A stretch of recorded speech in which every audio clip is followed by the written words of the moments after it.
La Bible dit que Satan accuse les frères jour et nuit. Mais si vous demandez aux chrétiens moyens s'il se sent victime de cela, il haussera les épaules pour signifier qu'il n'en sait rien. Mais si je pose la question ainsi, combien ont entretenu des pensées telles que je suis stupide, je suis bête, je suis laid, je suis incapable, Dieu ne m'aime pas, etc. Alors chacun dira oui. Mais comment exprimons-nous la différence entre les accusations de Satan et la conviction du Saint-Esprit? Peut-être êtes-vous travaillé par la crainte d'avoir commis le péché impardonnable. Est-ce possible pour un croyant? Avons-nous quelques moyens de résister à cela? Pouvons-nous être sûrs qu'il n'y a pas de condamnation pour ceux qui sont en Jésus-Christ? L'une des tactiques les plus subtiles de Satan, c'est de jouer le rôle d'accusateur des frères. Simplement, nous ne le savons pas.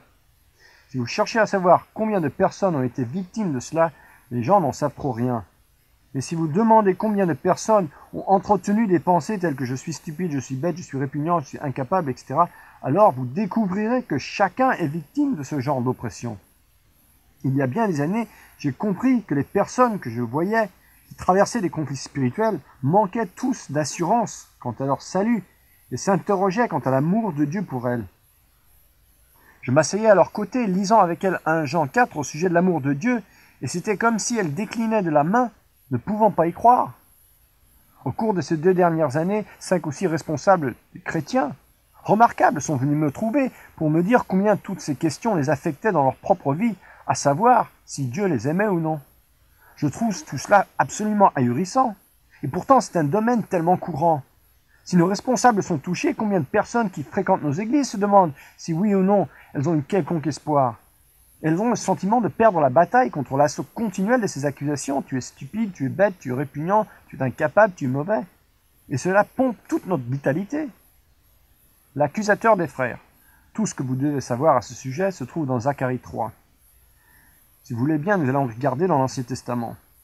Vous dites, où est Zacharie? Eh bien, trouvez Matthieu, faites un saut en arrière, vous trouvez Malachie. Le livre juste avant Malachie, c'est Zacharie.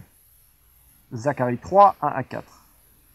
Il me fit voir le souverain sacrificateur Josué, debout devant l'ange de l'Éternel, et Satan debout à sa droite pour l'accuser.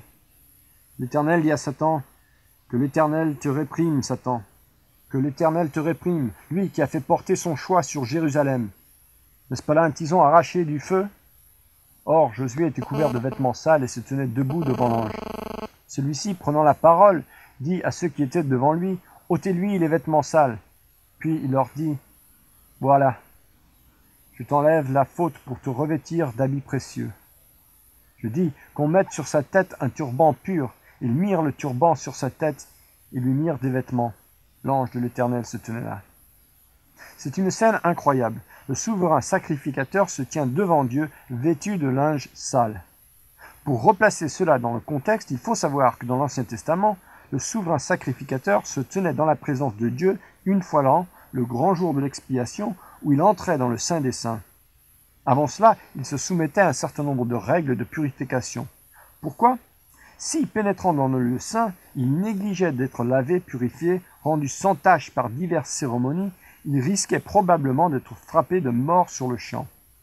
C'était un événement tellement solennel de pénétrer dans le Saint des Saints où résidait la gloire de l'Éternel. On cousait des clochettes à l'ourlet de la robe du souverain sacrificateur et on attachait une corde autour de sa jambe. Vous dites pourquoi faisait-il cela? Eh bien, le peuple se tenait à l'extérieur, au-delà de ce voile, et écoutait le tintement des clochettes. Entendez-vous encore les clochettes? Oui, j'entends toujours les clochettes. Je n'entends plus les clochettes. Il doit y avoir un problème. Entre et vois ce qui se passe. Non, entre toi et vois ce qui se passe. Voilà à quoi servait la corde. À tirer le souverain sacrificateur vers l'extérieur. Je n'invente pas, c'est la réalité. Tout ce que j'essaye de souligner, c'est qu'il s'agissait d'un événement solennel. Et si vous connaissez votre histoire dans l'Ancien Testament, vous savez qu'en se présentant devant l'Éternel, le Dieu saint, sans être purifié, on pouvait être consumé sur le champ. C'est en tout cas ce que le peuple supposait. Voilà donc Josué, le souverain sacrificateur, qui se tient devant le Dieu saint, et le Seigneur lui dit « L'Éternel te réprime. » Qui? Satan. N'êtes-vous pas réjoui que Dieu fasse cela? Vous voici devant Dieu, et notre justice est comme un linge sale. Et voici le Seigneur en présence des accusations de Satan. Et mon Dieu dit, le Seigneur te réprime, Satan. N'est-ce pas là une tison arrachée du feu? N'est-ce pas là un enfant de Dieu arraché aux flammes de l'enfer? Permettez-moi de reconstituer pendant un instant le tribunal céleste. Qui sont les accusés? Vous et moi. Qui est le juge? Dieu le Père. Qui est l'avocat général? Satan. Qui est l'avocat de la défense? Jésus. Allez-vous perdre ce procès? Voyez-vous, vous ne pourriez pas le perdre même si vous le vouliez. Pourquoi? Parce que Jésus est toujours vivant pour intercéder. Il se tient toujours à la droite de Dieu le Père. Devant les accusations de Satan, mon Dieu a dit: ma grâce est suffisante, regarde mon côté, regarde mes mains, regarde mes pieds. Je suis mort une fois pour tous. Cet enfant de Dieu n'est plus sous la loi. Il est sous la grâce, sous ma protection. Il est solennel de réaliser que les deux membres de la divinité sont constamment en train de prier pour vous et moi. Romains 8, 26 nous dit: de même aussi l'Esprit vient au secours de notre faiblesse, car nous ne savons pas ce qu'il convient de demander dans nos prières. Mais l'Esprit lui-même intercède pour nous par des soupirs inexprimables. Jésus est toujours vivant pour intercéder. Nous avons tellement d'éléments en notre faveur, c'est formidable. Que peut faire l'avocat général? Peut-il déterminer la sentence? Non. Peut-il prononcer le verdict? Non. Tout ce qu'il peut le faire, c'est de formuler des accusations. Voilà tout ce qu'il peut faire. Mais malheureusement, il est très efficace. Les gens croient ces accusations, se les approprient et vivent dans la défaite à cause de cela. Je me rappelle d'une dame en particulier qui était femme de pasteur. Elle était vraiment harcelée dans ce domaine. En allant faire les courses, par exemple, elle entendait une petite voix qui lui disait: ne fais pas cela, ce sera une malédiction pour ton fils. Donc elle n'achetait pas la chose en question. Et ainsi de suite. Ne porte pas de rouge parce que ça entraîne telle ou telle conséquence. En fait, c'était tout simplement donner un pouvoir à Satan qui ne lui est pas conféré. Satan n'a aucun pouvoir de prononcer une sentence contre celle-là, et cependant, si vous y croyez, cela contrôlera tout simplement votre vie. Et dans le cas de cette femme, il en fut ainsi juste au moment où elle décida: je dois rejeter cela, je ne peux pas continuer à y prêter attention. Ce n'est que de la tromperie. Malheureusement, beaucoup de gens sont intimidés de la sorte. Ne va pas ici, ne va pas là-bas, tu es bon à rien, tu es un pauvre type, etc. La question est la suivante: comment déterminer la différence entre les accusations de Satan et la conviction du Saint-Esprit? Prenez avec moi 2 Corinthiens 7, 9 à 10. Je me réjouis à cette heure, non pas de ce que vous avez été attristés, mais de ce que votre tristesse vous a porté à la repentance. Car vous avez été attristés selon Dieu, si bien que vous n'avez subi de notre part aucun dommage. En effet, la tristesse selon Dieu produit une repentance qui mène au salut et que l'on ne rejette pas, tandis que la tristesse du monde produit la mort. Que dit-il? Je suis heureux que vous ayez été attristés? Non, je ne désire pas que vous soyez blessés ou que vous souffriez. Je suis heureux que votre tristesse vous ait porté à la repentance, parce que cela conduit à la vie. Je suis heureux que vous ayez été revêtus de la conviction du Saint-Esprit, parce que cela produit la repentance qui mène à la vie. C'est une bonne chose. Mais la tristesse du monde produit la mort. Ce qui est étonnant, c'est que le mot tristesse est utilisé dans les deux cas, que ce soit la tristesse selon Dieu ou selon le monde. Cela implique que les émotions, les sentiments sont les mêmes. Dans les deux cas, il y a une conviction assez forte et un sentiment de tristesse. J'ai fait quelque chose de mal. Mais quelle est la différence entre les deux? C'est le résultat final. L'une mène à la vie, l'autre à la mort. Vous avez apporté les choses devant Dieu, mais voici le sentiment persiste. Son pouvoir de condamnation est toujours aussi fort. Il vous rabaisse, rabaisse, rabaisse. Une poursuite sans fin. Ça ne vaut rien, ça ne marche pas, et ainsi de suite. Est-ce que ça vient de Dieu? Non. Ça ne peut pas être Dieu. C'est impossible que ce soit le Seigneur. Ça doit en quelque sorte provenir de l'enfer. En quelque sorte, je me laisse emporter par ce sentiment. Je suis bon à rien et je n'ai aucune valeur. Je n'oublierai jamais cette femme qui est venue me voir. Je vous assure, c'était vraiment un cas très triste. On avait tellement abusé d'elle pendant son enfance. Je le regardais et je lui ai dit: quelle perception avez-vous de vous-même? Oh, je suis mauvaise. Je dis: vous n'êtes pas mauvaise. Vous êtes un enfant de Dieu. Eh bien, les gens disent que je suis mauvaise. Je lui ai remis une liste qui précisait qui elle était en Christ. Elle n'a même pas pu prononcer les 2 premières affirmations. Elle était perturbée. Comprendre qui nous sommes en tant qu'enfants de Dieu, voilà notre premier billet vers la liberté. Il y a tellement de pensées qui s'élèvent contre la connaissance de Dieu et qui remettent en question son amour pour nous. Quand je parcours les différentes étapes vers la liberté en Christ avec les personnes, c'est la réponse que j'obtiens le plus souvent. Je ne pense pas que Dieu m'aime. Je ne crois pas que Dieu s'occupe de moi. C'est vraiment incroyable. Et vous lisez et relisez alors la parole de Dieu qui affirme qu'il a déjà démontré son amour. Lorsque nous étions encore pécheurs, Christ est mort pour nous. Je le sais, mais d'une manière ou d'une autre, je ne peux pas vraiment entrer dans cette dimension. Mais quand le Saint-Esprit donne la conviction, vous apportez le problème au Seigneur, vous le confessez, vous vous en repentez, cela produit la vie et vous continuez la marche sans regret. C'est comme Pierre qui a renié le Seigneur et qui a ressenti une très forte conviction de péché. Le Seigneur s'est approché de lui et lui a demandé à 3 reprises « Pierre, m'aimes-tu » Mais il s'est repenti, il est devenu un porte-parole pour l'Église. Judas a renié le Seigneur, mais il alla se pendre. L'une des convictions a conduit à la tristesse et à la mort, l'autre à la tristesse et à la vie. La différence entre les deux, c'est le résultat final. Ce que nous devons faire, c'est de nous convaincre, vous, moi et chacun de ceux qui nous entourent, qu'il s'agisse vraiment du Seigneur qui essaye d'apporter la vie et non la mort. Je ne suis pas l'auteur de la mort, dit-il, je suis l'auteur de la vie. Revenez avec moi en Romains 8, verset 31. Que dirons-nous donc à ce sujet? Si Dieu est pour nous, qui sera contre nous? Oh, il y a ma belle-mère. Il y a plusieurs noms que nous aimerions insérer ici, mais Paul pose une question importante ici. Me voici en train de traverser la vie en luttant, étant en prise avec la tentation et des problèmes de tous les ordres. Est-ce Dieu qui est contre moi? Non, ce ne peut pas être Dieu qui est contre moi. Pourquoi pas? Regardez le verset suivant. Lui qui n'a pas épargné son propre fils, mais qui l'a livré pour nous tous, comment ne nous donnera-t-il pas aussi tout avec lui par grâce? Ça ne peut être Dieu qui est contre moi. Pourquoi? Parce qu'il a donné son propre fils pour moi. Qui va élever une accusation contre l'élu de Dieu? Ça ne peut certainement pas être Dieu. Pourquoi pas? Parce que Dieu est celui qui justifie. Eh bien, d'où provient la condamnation? Quel est celui qui nous condamnera? Ça ne peut pas être Jésus-Christ. Pourquoi? Est-ce que ça ne peut pas être Jésus? Parce que Christ est celui qui est mort, plutôt qui est ressuscité, qui est à la droite du Dieu et qui intercède pour nous. Qui nous séparera alors de l'amour de Dieu? Ça ne peut certainement pas être le Christ. Pourquoi pas? Parce que rien ne peut nous séparer de l'amour de Dieu.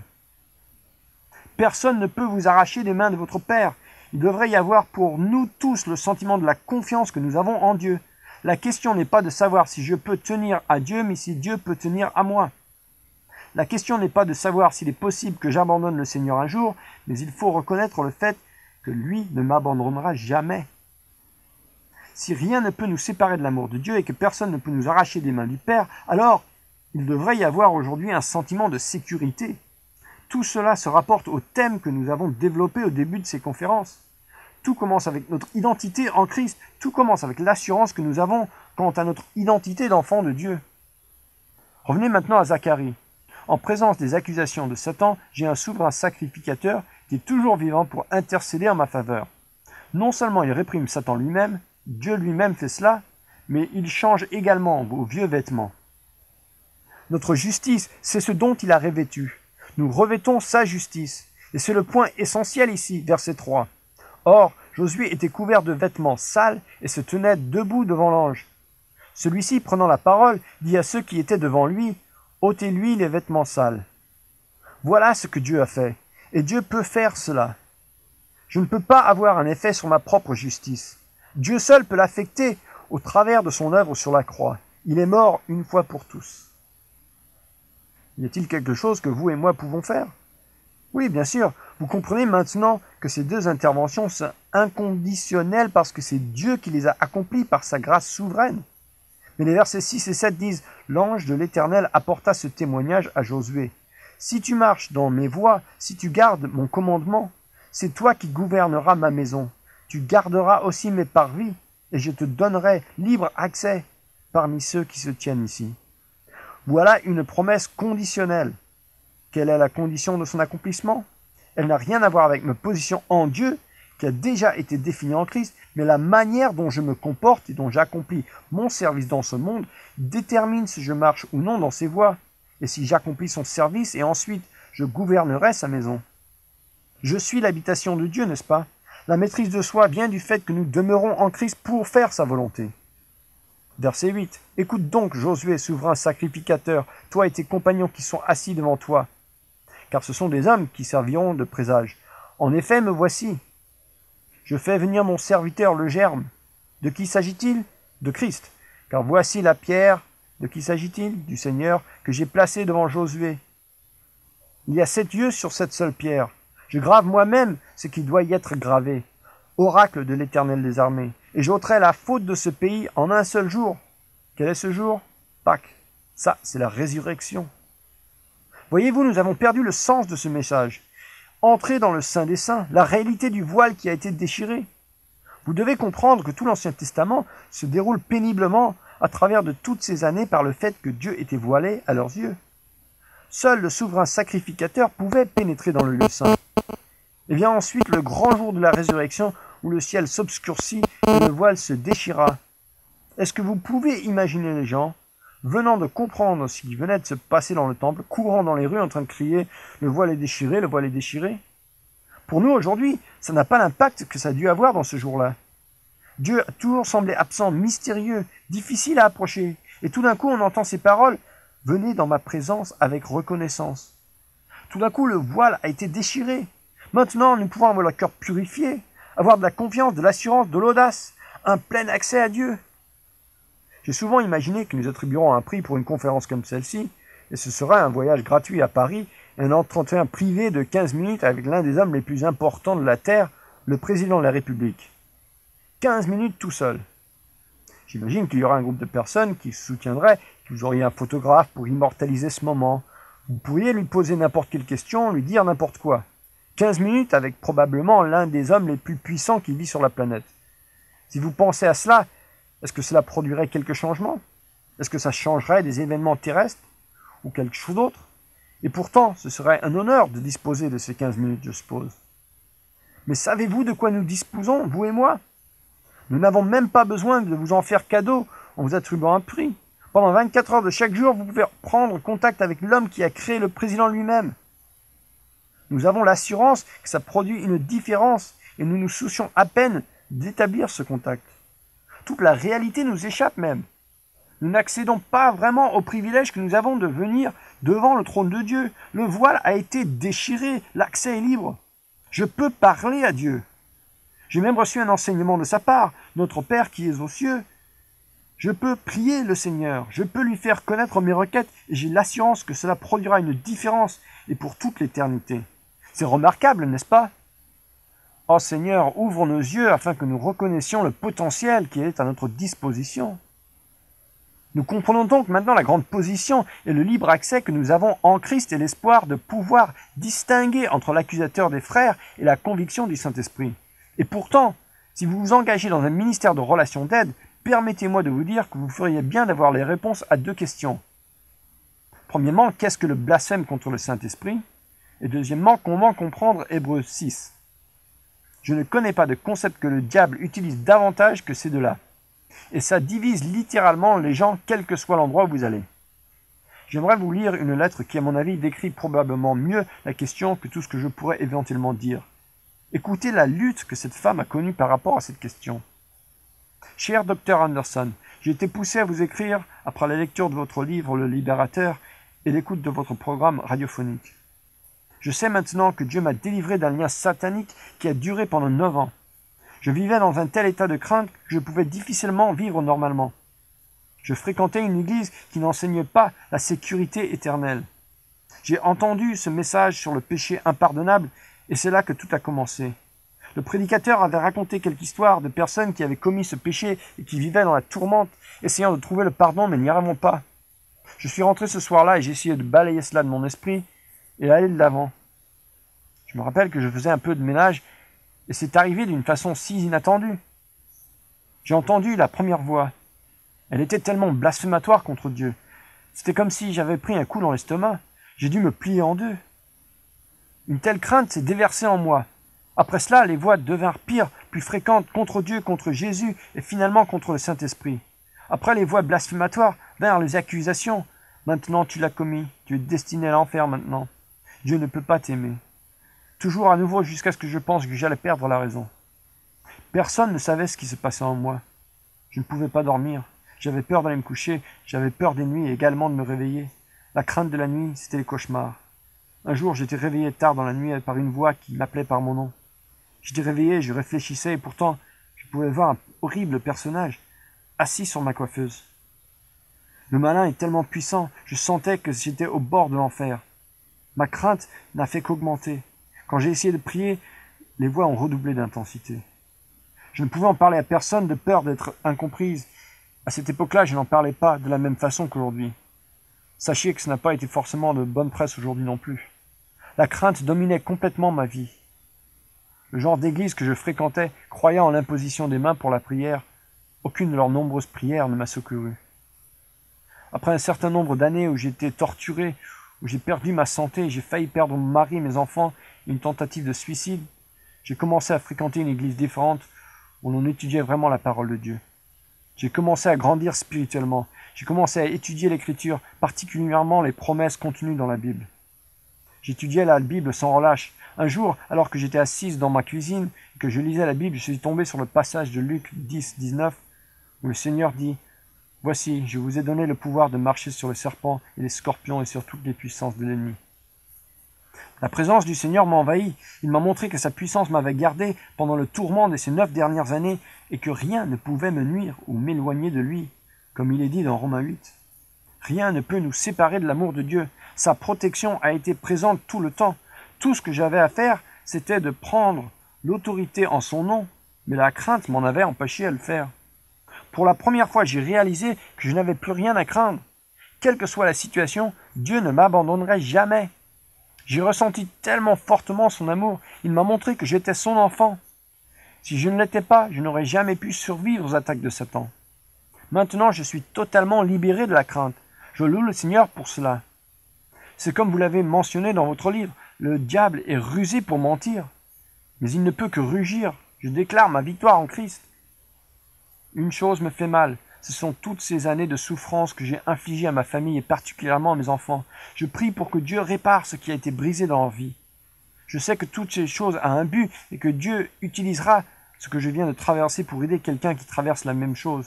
Je pense d'ailleurs que c'est son but en écrivant cette lettre. Je prie pour que je puisse aider quelqu'un. C'était tellement simple. J'ai laissé passer des années alors qu'il suffisait que je m'approprie l'autorité en Jésus-Christ et que je résiste au diable. Mais quand vous pensez que vous avez commis le péché impardonnable et que par voie de conséquence vous avez perdu votre salut, vous ressentez que vous n'avez pas d'autorité. C'était le petit jeu vicieux que le diable a joué avec moi et qui m'a maintenu dans l'esclavage pendant des années. Le diable ira aussi loin à votre égard que vous lui permettez. Je remercie le Seigneur pour tous les jours, pour mon merveilleux salut et la délivrance qu'il m'a accordée et pour la sécurité que j'ai en lui. Maintenant, quand Satan se présente avec ses tactiques d'intimidation, en général, il a rendu les choses tellement simples pour nous. Combien le Dieu que nous servons est grand et digne de notre crainte. En tant qu'enfants de Dieu, nous devrions savoir que notre passé est pardonné, et que notre présent est sûr, et que nous avons notre avenir lumineux, ainsi qu'il le veut dans Romains 8, 18. J'estime qu'il n'y a pas de commune mesure entre les souffrances du temps présent et la gloire à venir. Gloire à Dieu, merci Dr. Anderson. Elle termine en disant « Dieu ne nous a pas donné un esprit de crainte, mais de puissance, d'amour et un esprit saint. » Voyez-vous, Satan ne peut rien faire quant à notre position en Jésus. Mais il peut vous amener à en douter, à la remettre en question. Alors, vous marchez en boitant. Une partie du problème est là. Je sais que Dieu est là, je sais que Dieu m'aime. Mais peut-être, je ne suis pas son enfant. Alors, je n'ai pas le droit. Je n'ai pas d'autorité, je ne peux pas la revendiquer. J'aimerais que vous réalisiez ces choses, mes amis. Je vous ai écrit ces choses afin que vous sachiez que vous avez la vie éternelle. Dieu ne veut pas que vous ayez des luttes à ce sujet pendant le reste de votre vie. Je rencontre beaucoup de gens qui se débattent avec ce sentiment de sécurité qu'ils devraient avoir en Christ, que Dieu vous a donné le Saint-Esprit, un gage pour le jour de la rédemption. Prenez avec moi 1 Jean 5 si vous voulez bien. Voyons ce qu'est le péché qui mène à la mort. Voyons si nous pouvons trouver quelque explication à ce sujet. Il est très important que nous comprenions le contexte de ce que nous trouvons en 1 Jean. Il s'agit manifestement de la vie spirituelle. Regardez les versets 11 à 15. Et voici ce témoignage. Dieu nous a donné la vie éternelle et cette vie est en son Fils. Celui qui a le Fils a la vie, celui qui n'a pas le Fils de Dieu n'a pas la vie. Cela je vous l'ai écrit afin que vous sachiez que vous avez la vie éternelle, vous qui croyez au nom du Fils de Dieu. Voici l'assurance que nous avons auprès de lui. Si nous demandons quelque chose selon sa volonté, il nous écoute. Et si nous savons qu'il nous écoute, quoi que ce soit que nous lui demandions, nous savons que nous possédons ce que nous lui avons demandé. Il utilise pratiquement le passage suivant comme un moyen de démontrer cette réalité de prier avec confiance. Donc, verset 16. Si quelqu'un voit son frère commettre un péché qui ne mène pas à la mort, qu'il prie et Dieu lui donnera la vie. Il s'agit de ceux qui commettent un péché qui ne mène pas à la mort. Il y a un péché qui mène à la mort. Ce n'est pas pour ce péché-là que je dis de prier. De quoi s'agit-il? C'est un texte étonnant. Tout d'abord, il est clair qu'il nous parle de vie spirituelle. Celui qui a le Fils a la vie. Il n'est pas question de vie physique dans ce passage. Si c'était le cas, alors commettre un péché qui mène à la mort se rapporterait à la mort physique. Certains ont compris ce texte dans ce sens et parlent alors de délit capital, par exemple. Ils ont commis un péché menant à la mort, c'est pourquoi, en égard à l'Ancien Testament, si l'on commettait l'adultère ou quelque chose de similaire, on devrait être mis à mort par lapidation. Il n'est pas question de cela ici, c'est une question de vie spirituelle.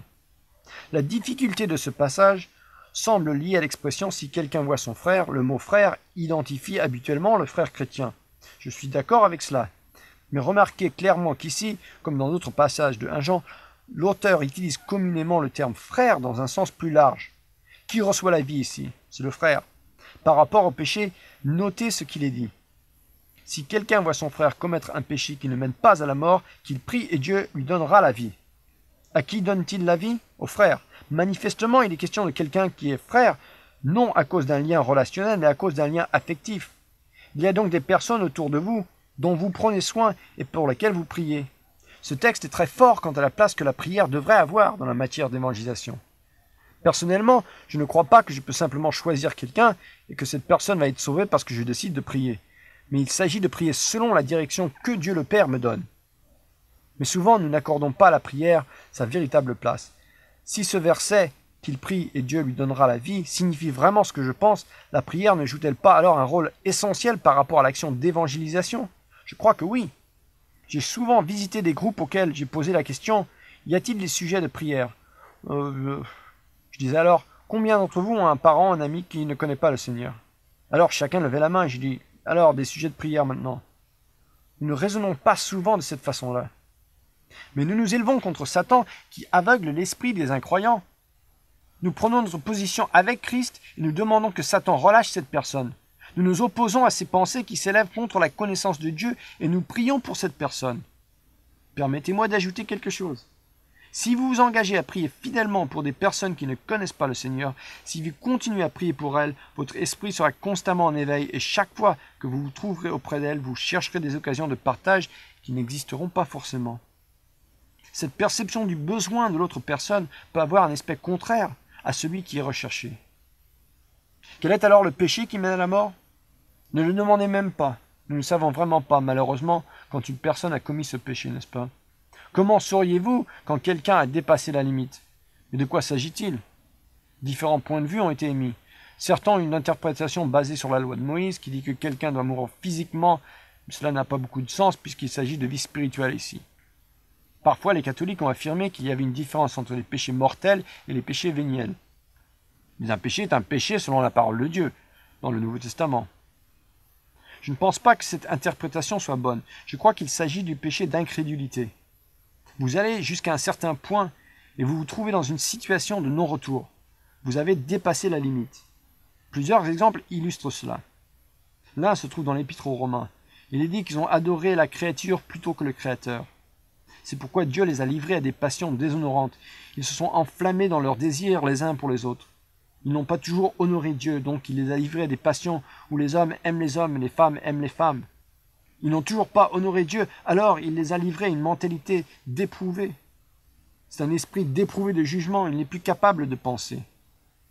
Si Dieu nous considère en tant que nation, où pensez-vous que nous situons, mes amis?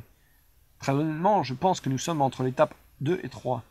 Vous est-il arrivé de parler à quelqu'un qui a un esprit dépravé? Vous pouvez le détecter, c'est incroyable. C'est comme parler à quelqu'un qui a un tempérament complexe, c'est irréel. Je me rappelle avoir parlé à un gars qui sortait d'un mouvement intitulé Science de l'intelligence créative. Son discours était créatif, mais pas d'intelligent du tout. C'était incroyablement difficile de parler à cette personne. Au bout d'un moment, il se trouve dans une logique de contradiction tout à fait évidente. Mais tout va bien. Je lui ai dit, attendez un peu, vous venez de dire que vous ne croyez que ceci, et quelques minutes vous disiez croire cela. Comment pouvez-vous croire les deux choses? Dieu me donne la foi. Il ne vous donne pas la foi de faire cela, n'est-ce pas? Si vous n'êtes pas avec moi, vous êtes contre moi. Si vous n'assemblez pas avec moi, vous dispersez. Il y a une époque dans notre culture où tout ce que vous aviez à faire, c'était de dire la vérité aux gens. Il n'est plus du tout suffisant de faire cela. À l'heure actuelle, les gens sont au point où ils disent « Eh bien, je crois ceci, mais je crois toujours cela. » Mais vous ne pouvez pas faire cela. Si ceci est vrai, alors cela n'est pas vrai. Voyez-vous, notre monde occidental était imprégné de la logique d'Aristote. Ne soyez pas déconcertés par cela. L'idée est la suivante. Si A égale B et B égale C, alors A égale C. Et si A égale B et B n'égale pas C, alors A n'égale pas C. Bien sûr que chacun croit cela, n'est-ce pas? Non. Vous seriez surpris de voir ce qui se passe en matière de christianisme ou de religion du monde. C'est pourquoi nous avons parlé de la marche par la foi. Je disais, poursuivez jusqu'au bout de votre raisonnement. Eh bien, je crois ceci, mais je crois encore. Laquelle de vos croyances va déterminer votre marche? J'ai trouvé qu'il est terriblement important d'aider les personnes à dire « je crois ceci, donc je dois abandonner cela ». Il ne suffit pas de dire « je crois ceci », voyez-vous. Dans le passé, on avait l'habitude de dire « Satan, je te rejette, ainsi que tes œuvres et toutes tes voies ». Et ce faisant, on regardait l'Occident. Ensuite, on regarde l'Orient et on fit de même. Il est essentiel d'aider les gens à renoncer à leurs expériences religieuses et pratiques de tout genre alors qu'ils choisissent la vérité. Si vous avez été élevé dans l'Église catholique, vous avez dit cela. Ça fait partie du programme pendant 2000 ans. C'est une affirmation générique, mais l'Église primitive était beaucoup plus précise à l'endroit du péché. On rejetait de façon spécifique tout ce qui pouvait être reconnu comme un mensonge, comme un engagement religieux erroné, et ensuite on embrassait la vérité. Je pense que c'est une nécessité grandissante au milieu de nous, alors que nous finissons par adopter la foi sacrétiste selon Bahá'í. Je suppose que c'est une attitude noble si vous poursuivez la défaite, mais nous ne pouvons pas croire cela. Nous avons observé trop de séduction pour répondre de cette façon-là. Donc un péché qui mène à la mort, c'est le blasphème contre le Saint-Esprit. Quand le Seigneur a été accusé de cela, l'idée était que l'on peut blasphémer contre le Fils de l'homme, mais pas contre le Saint-Esprit. Pourquoi en est-il ainsi? Pourquoi pourriez-vous blasphémer contre le Christ, par exemple, mais pas contre le Saint-Esprit? Y a-t-il quelque différence entre les deux membres de la Trinité? Non. Je pense que c'est lié à ce qu'ils représentent et ce qu'ils font respectivement. L'œuvre unique du Saint-Esprit est d'attirer tout homme à lui. Il convainc du péché. Le point essentiel est celui-ci. Si vous rejetez l'évidence du Saint-Esprit, vous n'arriverez jamais au Christ, auprès de qui tous sont pardonnés et tous sont sauvés. Ce que vous devez savoir et vous en convaincre pour vous-même, c'est qu'il s'agit du péché d'incrédulité. Vous n'arriverez jamais au Christ. Un chrétien peut-il alors commettre un péché impardonnable? Bien sûr que non. Ça lui est impossible. Le blasphème contre le Saint-Esprit qui attribue l'œuvre du Saint-Esprit à Satan rejette l'évidence que Dieu a clairement révélée en montrant que l'œuvre du Saint-Esprit est évidemment celle du Christ. Donc, si vous venez au Christ, vous êtes sur la bonne voie. D'aucune manière, vous pourriez à nouveau commettre ce péché. Donc, aucun enfant de Dieu ne pourrait jamais commettre le péché impardonnable parce qu'il est déjà en Christ où il n'y a plus de condamnation. Venons-en maintenant à Hébreux 6. Ah là là, je l'ai commis, je ne peux plus revenir en arrière. Je dis, regardez ce passage. À qui a été adressé l'épître aux Hébreux? La réponse est dans le titre. Il a été écrit à des croyants juifs. Le message, c'était de dire, vous devez abandonner votre relation avec Dieu selon l'ancienne alliance de l'Ancien Testament. Vous ne pouvez pas crucifier à nouveau le Fils de l'homme. Sortez de ce système de l'Ancien Testament où, si vous avez péché, vous devez apporter votre sacrifice. Si vous avez péché, apportez un autre sacrifice. L'essentiel, c'est que vous ne pouvez pas crucifier à nouveau le Fils de l'homme. Sortez donc de ce système. Si vous pensez que c'est un passage qui enseigne que vous perdrez le salut, alors lisez ce qui suit. Parce que ce que ça enseigne, alors également, c'est qu'il n'existe aucun moyen de le retrouver. Vous pouvez comprendre le contexte du passage comme celui-ci, même si c'est un texte difficile. Je ne dis pas le contraire, il est costaud. Mais le moyen de le comprendre, c'est de réaliser à qui il a été adressé. Tout le début de l'Épître aux Hébreux essaye d'établir un sacerdoce selon l'ordre de Melchizedek, déclare que le Seigneur est plus grand que Moïse, plus grand qu'Aaron et plus grand que les anges. Sortez de ce mode de relation à Dieu et entrez dans celui où on offre un sacrifice une fois pour toutes. Christ a accompli cela. Il est mort une fois. Pourquoi? Pour tous. Eh bien, je sais qu'il est mort pour tous les péchés que j'ai commis, mais qu'en est-il de demain? Réfléchissez, mes amis. Quand il est mort une fois pour tous, combien de péchés revelaient alors de l'avenir? Tous, n'est-ce pas? Donc il est mort une fois pour tous, les péchés passés, présents et futurs. Est-ce alors une autorisation à pécher? Devrais-je alors aller de l'avant et pécher parce que la grâce pourrait abonder? Non, bien sûr que non. Qu'il n'en soit jamais ainsi. Mais Dieu veut que nous ayons cette assurance, non en nous-mêmes, mais dans le Seigneur. Mais à tous ceux qui l'ont reçu, il a donné le pouvoir de devenir enfants de Dieu. Jean 1, 12. Je vous ai écrit ces choses afin que vous sachiez que vous avez la vie éternelle. 1 Jean 5, 13. Si tu confesses de ta bouche le Seigneur Jésus, et si tu crois dans ton cœur que Dieu l'a ressuscité d'entre les morts, tu seras sauvé. Romains 10, 9. Alors quiconque invoquera le nom du Seigneur sera sauvé. Acte 2, 21. Nous devons clarifier cela dans l'esprit des gens. Il faut comprendre que ma confiance ne se trouve pas en moi, mais en Dieu.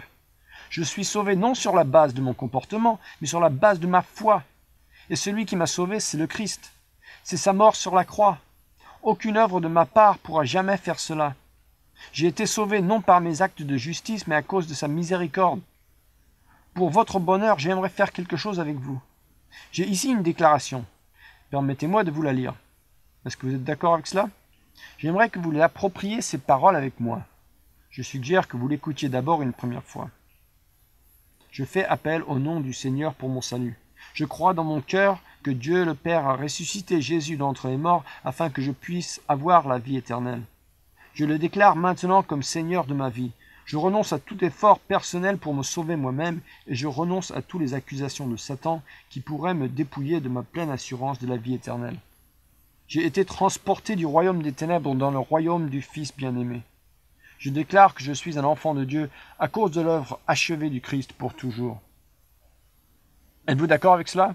Alors professons-le, faisons-le ensemble et ensuite signons-le et scellons-le. Mettez-y votre nom. Exprimons-le ensemble. Je fais appel au nom du Seigneur pour mon salut. Je crois dans mon cœur que Dieu le Père a ressuscité Jésus d'entre les morts afin que je puisse avoir la vie éternelle.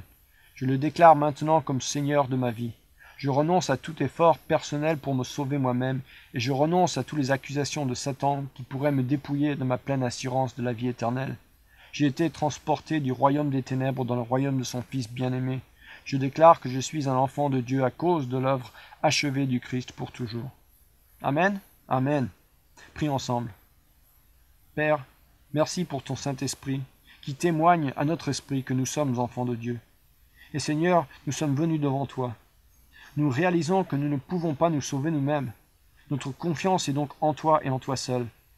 Mais Père, nous savons que ces choses ont été écrites afin que nous soyons instruits. Père, je te prie donc pour ce temps que nous passons ensemble, qu'il y ait une vraie prise de conscience, que nous soyons tous capables de dire que nous avons fait l'expérience d'une relation profonde avec Dieu le Père. Ce lien existe. Nous continuons à prier et à œuvrer dans ce sens, et nous te demandons ces choses au nom de Jésus. Amen.